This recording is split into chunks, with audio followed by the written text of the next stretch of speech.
বারবার ভাববেন, একবার নয় হাজার বার। আমরা মানছি না, আমরা মানব না। একটা মানুষ যদি অধিকার পায় আমি খুশি হব, কিন্তু একটা মানুষ যদি বঞ্চিত হয় তার সামনে দাঁড়িয়ে আমি তাকে শেল্টার দেবো। বাংলা থেকে বিতাড়িত কাউকে আমি করতে দেব না। ये हुंकार है ममता बनर्जी की, ये दहाड़ है ममता बनर्जी की। सीएए लागू होते ही ममता बनर्जी का गुस्सा 7वें आसमान पर पहुंच गया और बीजेपी पर फिर से जोरदार हमला बोला। ममता बनर्जी ने प्रधानमंत्री मोदी के खिलाफ कड़े तेवर दिखाए और सीधे चुनौती तक दे डाली। ममता बनर्जी ने कहा कि जान दे दूंगी, लेकिन बंगाल में डिटेंशन सेंटर नहीं बनने दूंगी। বারবার ভাববেন, একবার নয় হাজার বার। আমরা মানছি না, আমরা মানব না। একটা মানুষ যদি অধিকার পায় আমি খুশি হব, কিন্তু একটা মানুষ যদি বঞ্চিত হয় তার সামনে দাঁড়িয়ে আমি তাকে শেল্টার দেবো।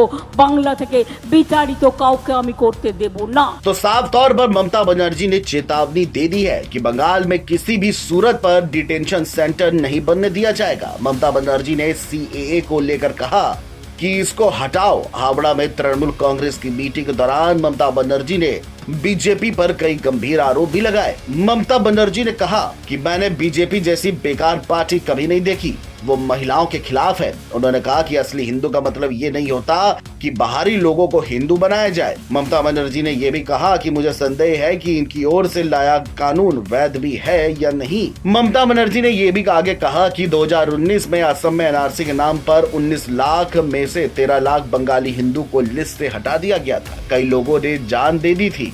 इस दौरान ममता बनर्जी ने कई तीखे सवाल दागे। उन्होंने कहा कि मैं पूछती हूँ, अगर वो लोग दरखास्त करेंगे तो क्या उन्हें नागरिकता मिलेगी? उनके बच्चे का भविष्य क्या होगा? उनकी संपत्ति क्या होगी? ममता ने कहा कि इससे आपके सभी अधिकार छीन लिए जाएंगे और आपको अवैध घोषित करार दिया जाएगा। कुल मिलाकर आपके पास कोई अधिकार ही नहीं बचेगा और ये अधिकार छीनने का खेला है। सीए लागू करने को लेकर कांग्रेस ने भी मोदी सरकार पर जोरदार हमला बोला। कांग्रेस नेता शशि थरूर ने तो यहाँ तक कह दिया कि मैं इस नैतिक और संवैधानिक रूप से गलत मानता हूँ। दिग्विजय सिंह और जयराम रमेश ने भी सीए लागू होने पर बीजेपी पर कई सवाल दागे। सुनिए क्या कुछ कहा है शशि थरूर, दिग्विजय सिंह और जयराम रमेश ने। ये तो बिल्कुल पोलराइज करने के लिए है ना, सामाजिक ध्रुवीकरण के लिए है, पश्चिम बंगाल और असम के चुनाव को प्रभावित करने के लिए है। अगर वो ईमानदारी से ये करते तो ये पहले 2020 में क्यों नहीं लाए? अभी ला रहे हैं, चुनाव के 1 महीने पहले ला रहे हैं। और ये हेडलाइन मैनेजमेंट है, क्योंकि सुप्रीम कोर्ट ने कहा है सबसे बड़ा घोटाला इलेक्टोरल बॉन्ड का है, वो उसको छुपाने के लिए अभी ये सीए रूल की घोषणा की गई। 4 साल को कौन रोका हुआ था उनको? उसका नियम बनाने के लिए किसने रोका हुआ था? एक। दूसरा, नागरिकता किसको देना है ये नियमों में आज भी है, सीए आने के पहले भी था।